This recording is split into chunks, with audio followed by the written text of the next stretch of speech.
Saudações pessoal, mais uma vez aqui. Hoje nós vamos tratar do episódio 2 da série Eletricista Rico, Eletricista Pobre. Especificamente hoje nós vamos comentar sobre um atendimento, logo após a minha introdução. O cliente fez um chamado emergencial, também tarde da noite, num final de semana, alegando falta de energia na sua casa após a queda de um raio, ou seja, uma descarga atmosférica aconteceu na região onde ele reside e faltou energia em parte da casa. Numa entrevista prévia por telefone, ele disse que tentou armar o DR por várias vezes e não conseguiu subir a alavanca. Supostamente uma fuga de corrente, não é? Mas veremos a seguir o que de fato aconteceu e qual foi a nossa sugestão para o cliente e qual foi o resultado desse atendimento. Mas antes eu quero falar sobre justamente a série Eletricista Rico, Eletricista Pobre. O pessoal tem me indagado aí em relação a esse termo. O que eu quero dizer com isso? Na minha opinião, muita gente fala em Zé Faísca, o Zé faz tudo, esses termos pejorativos, enfim. Eu tenho a seguinte opinião: o eletricista rico é aquele que procura manter sempre a sua base de conhecimento em dia, está sempre disposto a aprender mais, está sempre disposto a ajudar o cliente e com responsabilidade executar a sua profissão, e assim ele obtém a ascensão profissional, não é? Ele mantém em seu veículo, ele mantém em sua mala todas as ferramentas necessárias para um bom atendimento, as ferramentas de medições, enfim. E também existe o outro lado, que é o eletricista pobre, aquele que está ali diariamente cumprindo suas funções e não muito preocupado com essas responsabilidades de pontualidade, de ferramentas, não mantém sua base de conhecimento em dia, está ali cumprindo sua CLT de boa, espera o final de semana para comer a famosa picanha e o churrasquinho, né? Então, e tomar uma cervejinha, claro. Então esse tipo de eletricista, ele praticamente é o que alimenta o nosso mercado, né? Não fosse o eletricista pobre, o que seria do eletricista rico, tá certo? Então nós vamos comentar na próxima página aqui o que aconteceu mais uma vez e por que eu vejo nesse atendimento a figura do eletricista pobre. Estamos aqui de volta, vamos lá falar sobre este atendimento. Vejam, notem, desculpe aí o perdão da foto, mas percebam nesta foto, esse QDC aí, percebam ali que onde está o DR, ao lado direito abaixo, está escrito geral. Eu não entendi muito bem o que significava isso, mas o cliente me explicou que quem foi responsável por essas marcações foi com o auxílio do eletricista que ali fez a obra. Tá certo? É uma obra uma casa nova, uma obra recém-terminada. Infelizmente houve alguns intempéries neste atendimento, nesta obra. O cliente foi abandonado e me parece que existe lá um problema de jurídico entre quem executou e quem recebeu o serviço.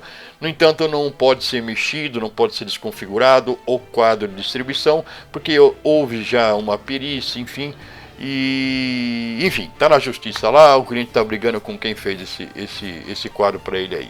Então houve uma emergência, nós tivemos que intervir, digamos assim, neste quadro de distribuição, porém sem alterar as características e, obviamente, antes mesmo de executar o trabalho, houve uma autorização da seguradora e também das pessoas que ali estão tomando conta da parte jurídica em relação a isso daí.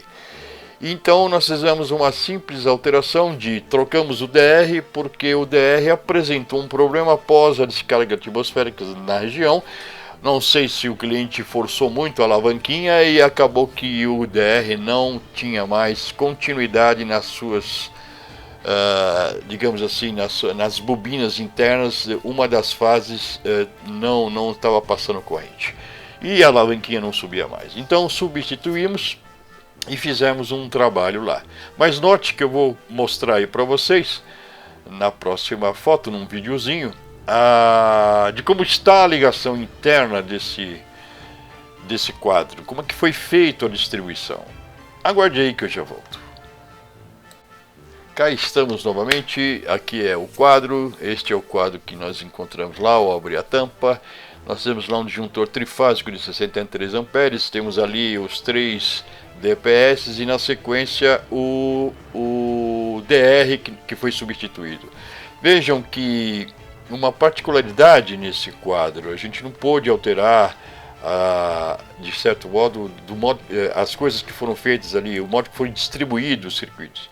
Observem que o DR ele está ligado por cima do disjuntor de entrada e esse DR está alimentando os disjuntores acima do quadro. São vários circuitos distribuídos na casa e o DR está sendo alimentado por cima, tá certo? Tudo ali foi utilizado, só substituímos, tiramos, sacamos o DR ruim, colocamos o DR novo e usamos tudo, o cabo da forma que estava, tudo certinho, para que a foto posterior pudesse ainda fazer parte do processo lá que o cliente está tocando, tá? E esse disjuntor de entrada aí, ele está alimentando um outro circuito que está alimentando vários outros pontos da casa sem passar pelo DR. Então tem uma série de coisinhas aí que no meu ponto de vista não está correto. Ou o quadro está mal dimensionado em relação ao tamanho, não tem ali a disposição de um ambiente para você organizar melhor os quadros, não tem identificação nenhuma no cabeamento, você vê que não tem nem os anéis de marcação, a numeração nas fases e enfim, no terra, no neutro, tá certo? Algumas coisinhas estão aí e tal, até meio que, digamos, bem feitinha, o cara se preocupou em colocar conector e tal, mas tem uma porção de coisinhas aí que não tá legal. Esse DR aí, anteriormente, o cliente alega que ele, por hora, um dia ou outro, ele desarma, ele vai lá, armava de novo, e talvez tenha até sido coincidência a descarga atmosférica, o raio cair, depois ele não conseguiu mais subir a alavanca, pode ter sido que ele danificou lá. Enfim, mas também o DR parou de funcionar porque uma das fases abriu a bobina interna lá. E,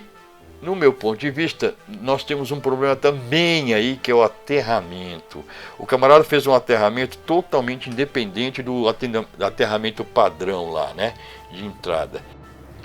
E é claro que este aterramento não está correto também. Esse aterramento foi feito com hastes, elas foram inseridas no solo, de modo que ele não está junto com o aterramento do neutro padrão da concessionária. Foram colocados independentes em uma outra área e esse cabo está supostamente, aparentemente, nós temos a impressão que é TN, o que seria o TNCS, digamos assim, né, se fosse combinado ali as funções de proteção, mas ele está separado. E no meu ponto de vista nós precisamos mudar isso, mesmo porque se assim continuar desta forma teríamos que mudar ali algumas situações no quadro. Então eu quero que você deixe aí a sua opinião. Feito isso e após essas informações, o que você acha que está errado nesse quadro? O que falta nesse quadro de distribuição? O que precisa ser feito para readequá-lo de maneira que ele atenda o cliente com todas as funcionalidades de segurança, tanto particularmente para ele e sua família? Então ali tem DPS, no meu ponto de vista eu acho que falta DPS, tem a questão do aterramento. Procure dar uma olhadinha melhor aí e veja o que você pode nos dizer a respeito. E se tiver um vídeo aí que eu possa dar como exemplo do eletricista pobre ao eletricista rico. Não percam os próximos episódios, eu agradeço aí a presença de vocês e fiquem com Deus.